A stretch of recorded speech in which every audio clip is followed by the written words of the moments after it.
마음 공부를 왜 하냐고 물어보면 아마 비슷한 이유들을 대실 거예요. 사는데 너무 정신도 없고 스트레스도 많고 이 감정 때문에 감정 조절이 잘 안 되고 등등의 이유로 이런 것들로부터 마음을 좀 편안하게 지키고 싶다. 하루를 보내면서 인생을 살면서 마음을 조금 더 편안하게 하면서 살고 싶다라는 그런 이유가 있을 거고, 그렇다면 이 마음 공부를 방해하는 것은 또 어떤 것들이 있을까라는 질문을 해보면 여기에도 또 비슷한 대답들이 있을 거예요. 바쁘다, 스트레스를 주는 그런 요소들이 너무 많다 등등. 하지만 우리가 마음 공부를 방해하는 요소를 근본적으로 좀 깊이 들여다보면 결국 우리가 이 몸을 가지고 살고 있기 때문이 아닐까 싶습니다. 그럼 이게 어떤 의미인지를 제가 너무 좋아하고 여러분들한테도 여러 번 소개시켜드린 힌두교의 경전 바가바드 기타에서는 어떻게 설명하고 있는지 같이 들어보는 시간 가져보겠습니다. 육체를 들판이라고 하고 들판을 알고 경작하는 존재를 들판을 아는 자라고 한다. 아리주나여, 내가 곧 들판을 아는 자임을 알아라. 나는 들판과 들판을 아는 자를 동시에 아는 것을 참다운 알무로 여긴다. 들판이란 무엇인가? 들판은 어떤 성질을 가지고 있으며 그 성질은 어떻게 변하며 그 성질을 변하게 하는 힘은 어디서 비롯되는가? 그리고 들판을 아는 자는 누구이며 그에게는 어떤 능력이 있는가? 이제 이런 의문에 대해 간략히 설명하겠다. 현자들은 저마다 자기 방식으로 들판과 들판을 아는 자를 노래하고 있다. 들판과 들판을 아는 자에 대한 분명한 설명이 있다. 아리주나여, 들판은 다음과 같은 것으로 이루어져 있다.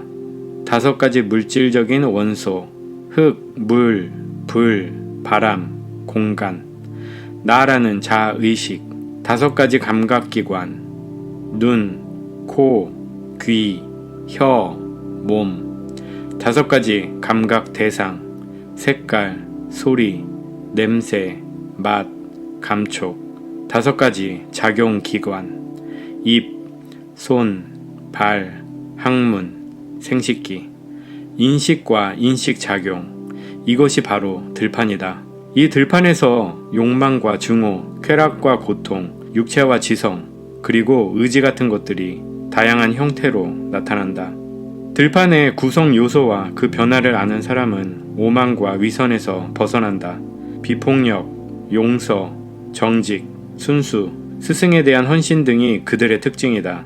그들은 내적인 힘을 가지고 있으며 자신을 잘 제어하고 감각 대상과 에고의 욕망에 집착하지 않는다. 이런 사람은 생로병사와 고통에 대한 깊은 통찰력을 가지고 있다.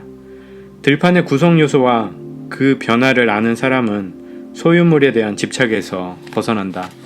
아내나 자식들에 대해서도 애착을 갖지 않는다. 이런 사람은 행운이나 불행을 평등한 눈으로 바라본다.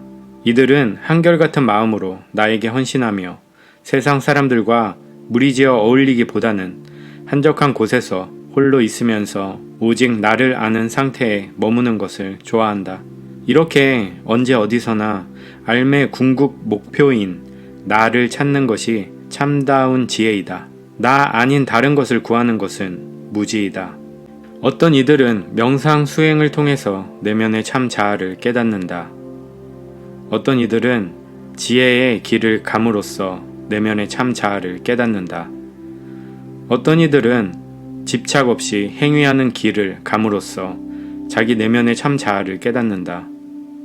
또 어떤 이들은 이런 길을 전혀 모른 채 깨달은 스승의 말을 듣고 가르침을 받은 대로 실천하기만 하지만 이들도 역시 죽음의 바다를 건넌다.